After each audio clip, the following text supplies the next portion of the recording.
Welcome to Nothing But the Truth, the show where we dive into the heart of current events affecting the Jewish community in the United States and the crucial relationship between the United States and Israel.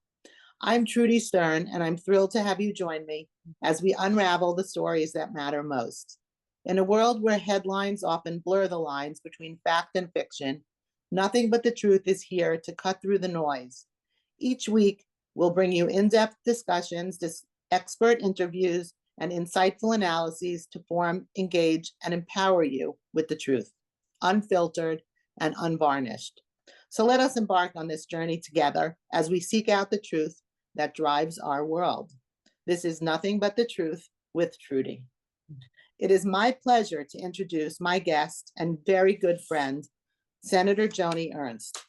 Senator Ernst has dedicated her life to her state and country, having served in the military for over 23 years and now representing Iowa in the United States Senate, where in the Senate, her unwavering support for Israel is rooted in a deep understanding of the critical role that it plays in ensuring stability and security in the region.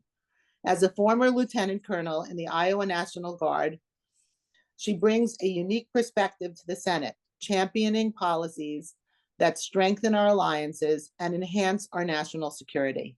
Please join me in welcoming Senator Joni Ernst, a true defender of freedom and a powerful voice for the pro-Israel initiatives, to Nothing But the Truth.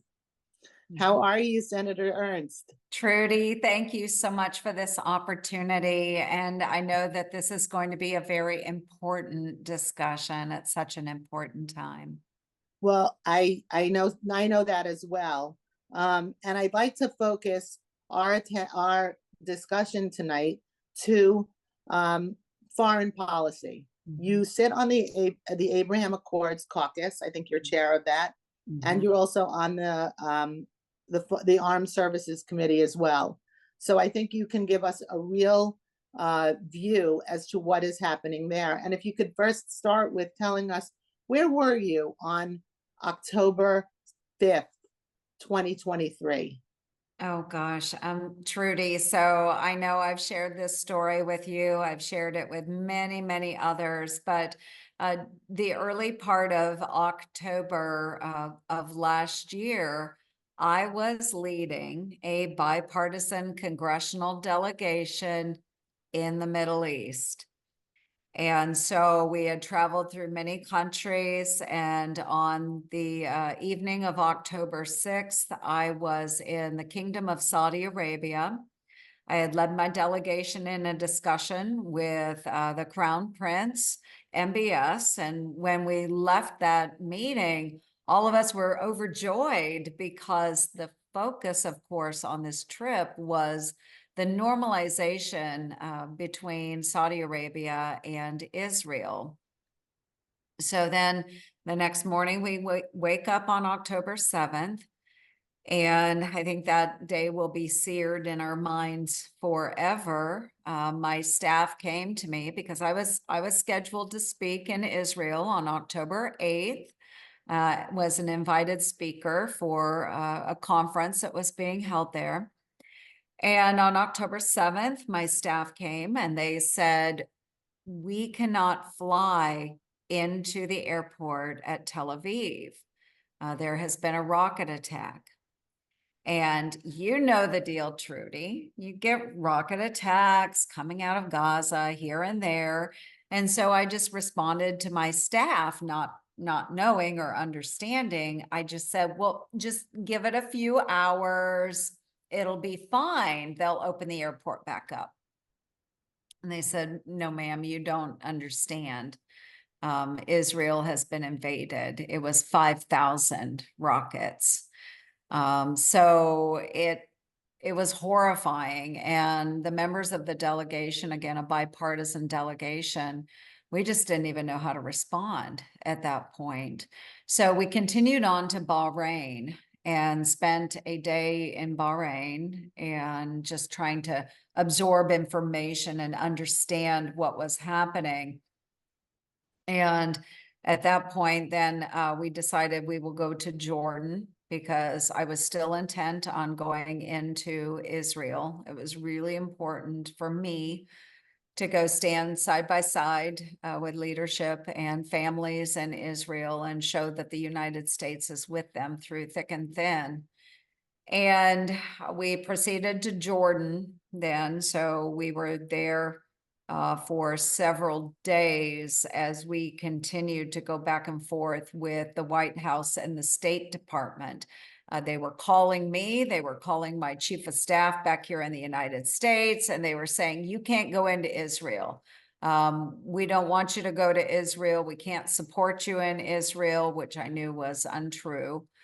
And we were saying, it's okay. You don't need to support us. We know enough people in Israel. We'll be fine, so on and so forth. Kept getting pushed back. So I finally had a conversation with a gentleman at the State Department, and I told him, you need to understand, there are three branches of government. You are the executive branch, but I am a United States Senator, and you cannot tell me what to do. So I visited with the other members of the delegation, and I said, I am going into Israel. You don't have to, if this makes you uncomfortable, you don't have to go into Israel. You can stay in Jordan. And you know what, Trudy? They all said, we're with you. We're going to go in and be there for Israel. And it was a remarkable experience. I had 3 Democratic House members that were able to go in on October 10th with me.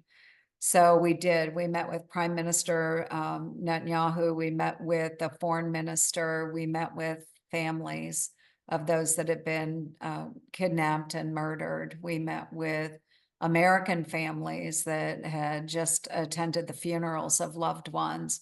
It was really important that we were there, Trudy. So, you know, just to demonstrate that there are so many of us that care so deeply about what happened to Israel on October 7th and her people. We want to be there and demonstrate that we truly do have that ironclad commitment.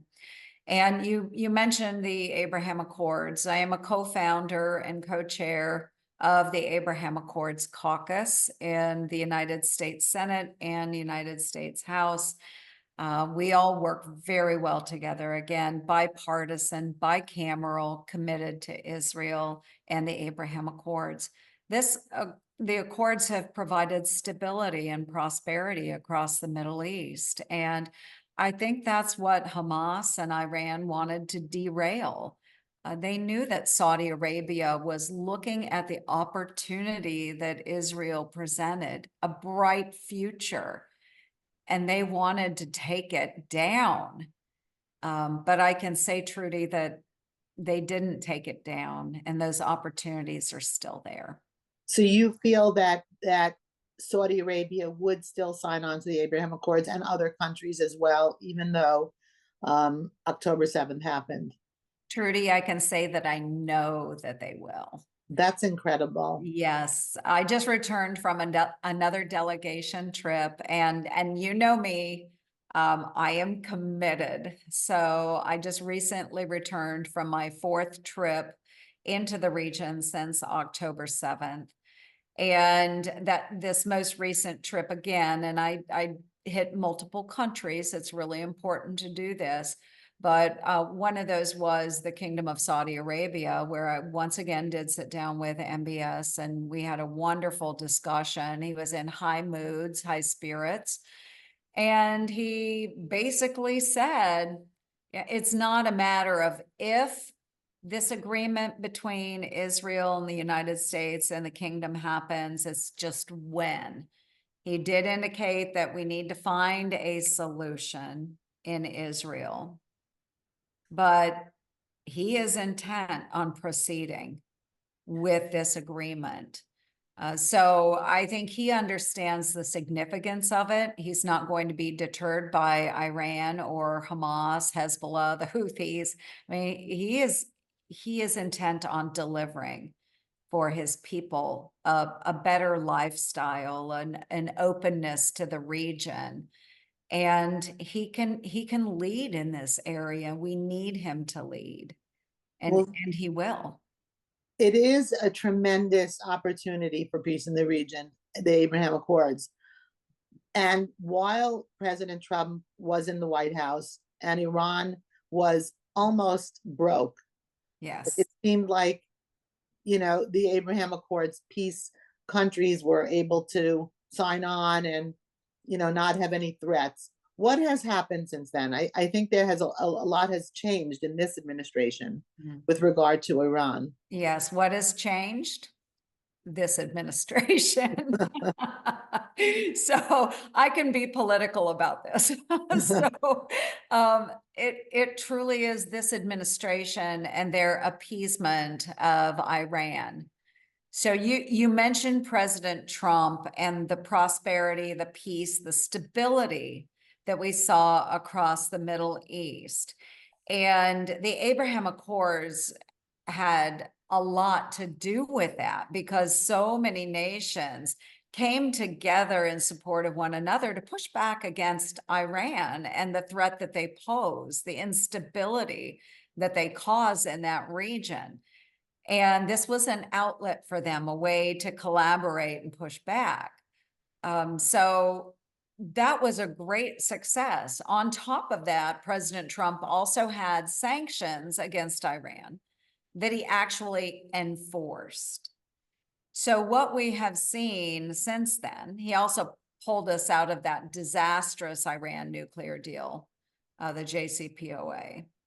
So he really found a way of isolating Iran and putting Iran in its place. So what we have seen since then, okay, now in comes the new administration with President Biden and Vice President Kamala Harris. They tried re-engaging yet once again on a nuclear agreement, which we knew did not work the first time around when it was proposed by President Obama. So they tried re-engaging again, and then they, little things to try and sweeten the pot with Iran, just continue to appease them.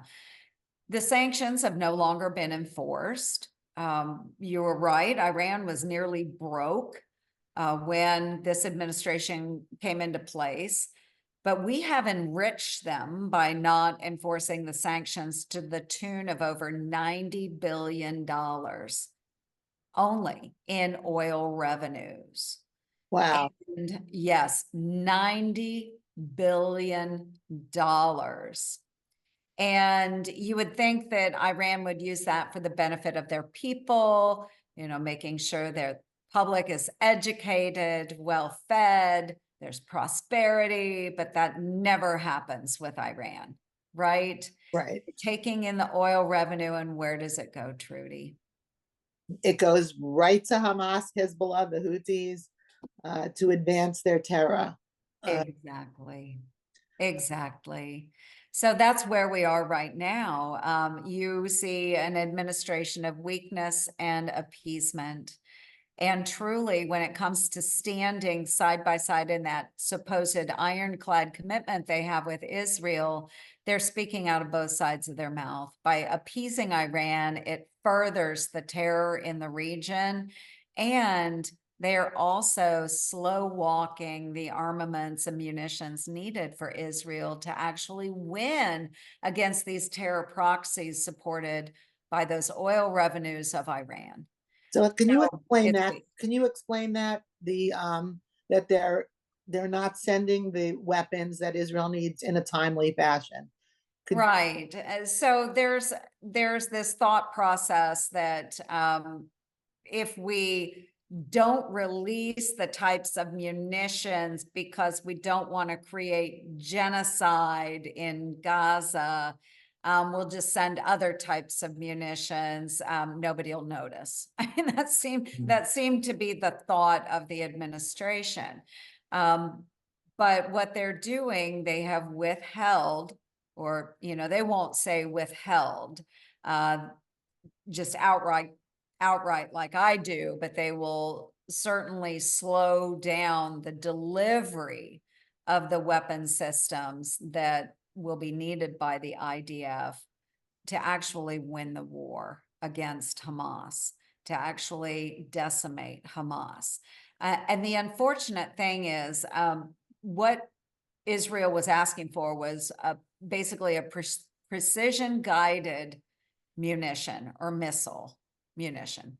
And it would have saved lives because you need to precisely target Hamas leadership, and that would save civilian lives. That was actually what they were slow walking delivery to Israel, which didn't make any sense. If we actually wanted to save those civilian lives, we would have made sure that Israel had as many of those precision guided munitions as possible. But this administration didn't see it that way. So we haven't provided everything needed by Israel. We'll continue to push them on that. But again, they're speaking out of both sides of their mouths. They'll say, we support Israel, but hey, let's slow down delivery of certain systems. So we've got to do better. And I honestly, I don't see this administration doing any better. Well, it seems very unusual because it's not really an Israel issue. Iran is opposed to Western civilization. They're opposed to all of the West. Absolutely. What has occurred on our streets in our own country, where these pro-Hamas, pro-Palestinian, pro-Hamas rallies are happening. They're burning American flags. They're screaming death to Israel, but death to America right following it. Mhm. So it seems like Iran is such an evil enemy of the United States as well, not just of Israel. How do you see that as a threat at this moment? It seems just to us lay people reading the newspapers and watching news that we're in a very dangerous moment in the life of the United States. Can you elaborate on that? Can you? I can, and I agree wholeheartedly, Trudy. Iran is the immediate threat. Think about what we call the big four. So our near peer adversaries around the globe, those that pose threats to the United States. We all know China, of course. That's our number one pacing threat. Isn't it an immediate threat today? Do we think they will attack the United States today? No, we don't. North Korea, another pacing threat. And then you've got Russia. Well, who's number four? It's Iran. Now, this is the country that will actively chant death to America, death to Israel. And we know that Iran currently has open bounties on the heads of former administration officials, in particular, those that served in the Trump administration, including President Trump, Mike Pompeo, John Bolton. There are others that Iran has threatened to kill on American soil.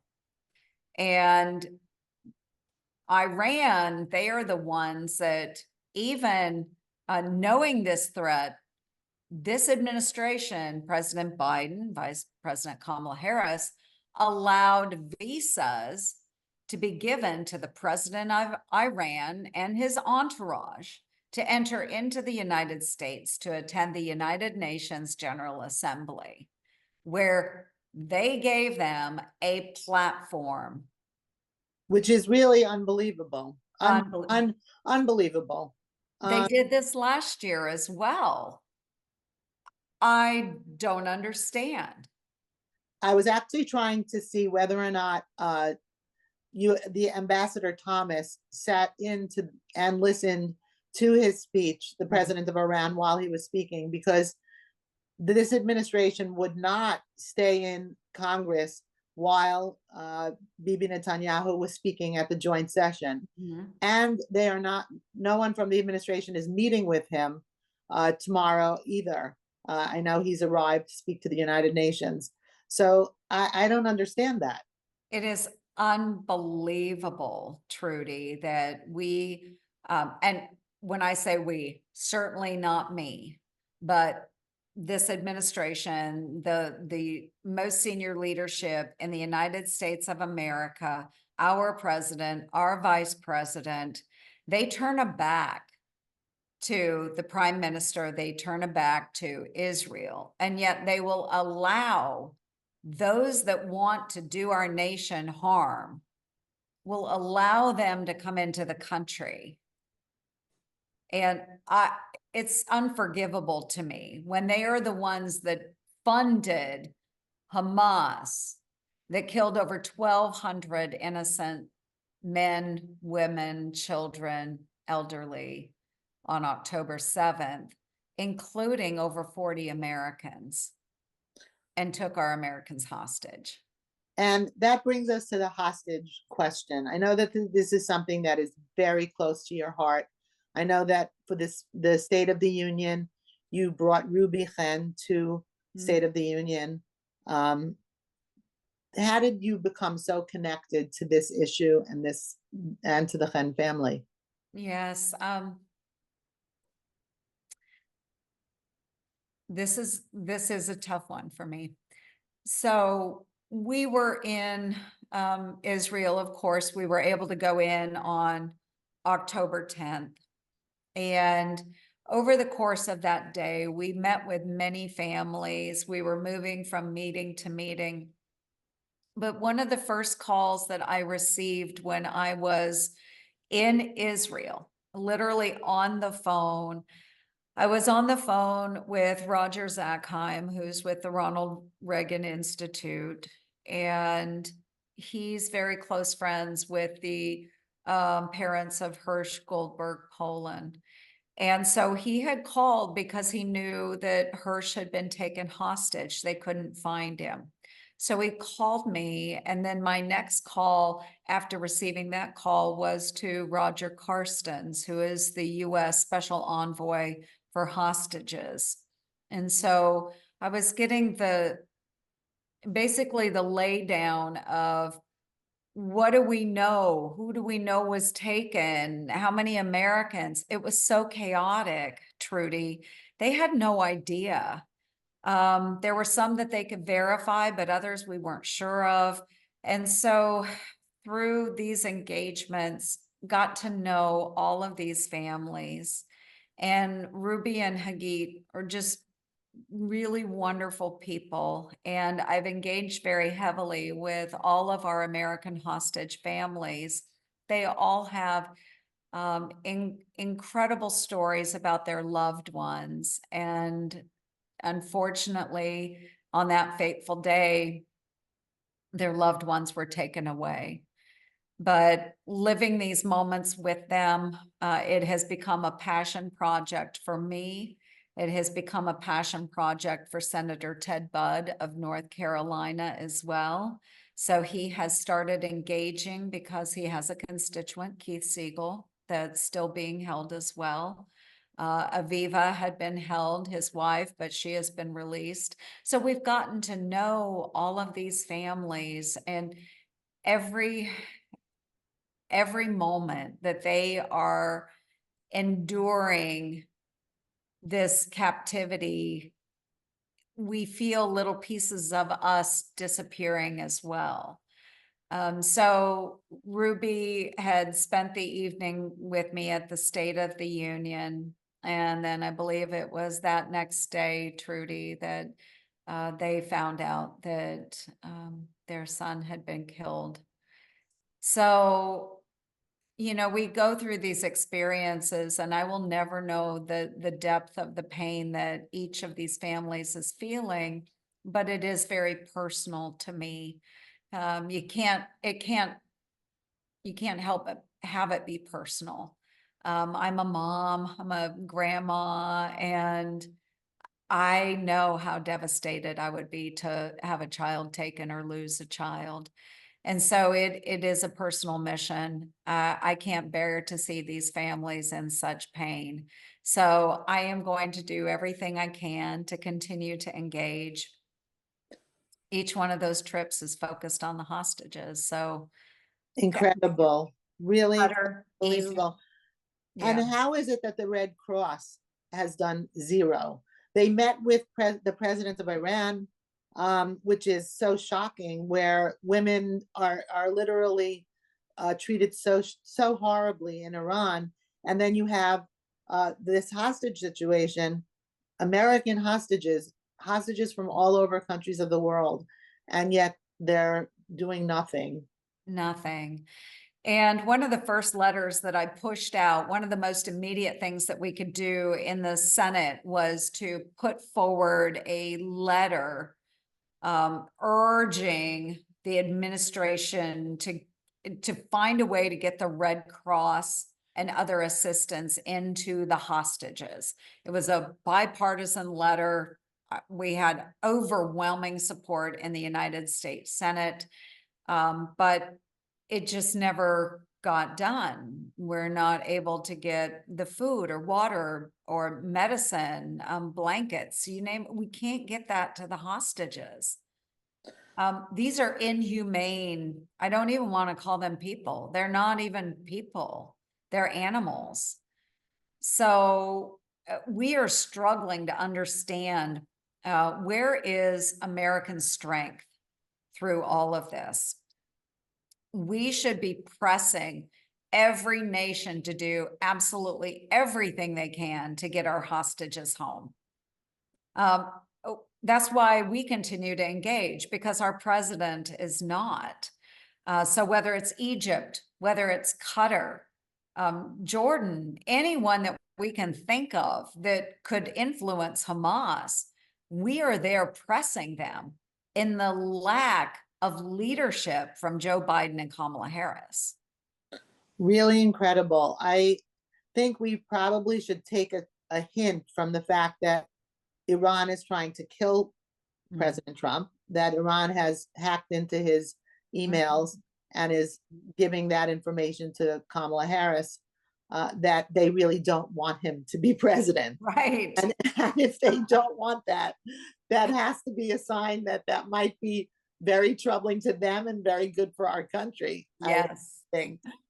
But I want to just give you the opportunity, as we have approached the 1 year anniversary of this brutal, horrible attack, to maybe have some words to our pro-Israel listeners as to what you see as the future. Yes, and I do want to thank you, Trudy, so much for giving me this platform and this opportunity to speak to so many wonderful listeners, whether they are in the pro-Israel Jewish community, pro-Israel Christian community, pro-Israel Muslim community. I know they're out there. So thank you for being pro-Israel, and thank you for giving a voice to those that can't speak, those that were lost on October 7th. The hostage families, God bless them. We want peace for Israel, but peace comes at a cost, and that cost is now. We must ensure that Hamas never has the opportunity to commit these atrocities ever again.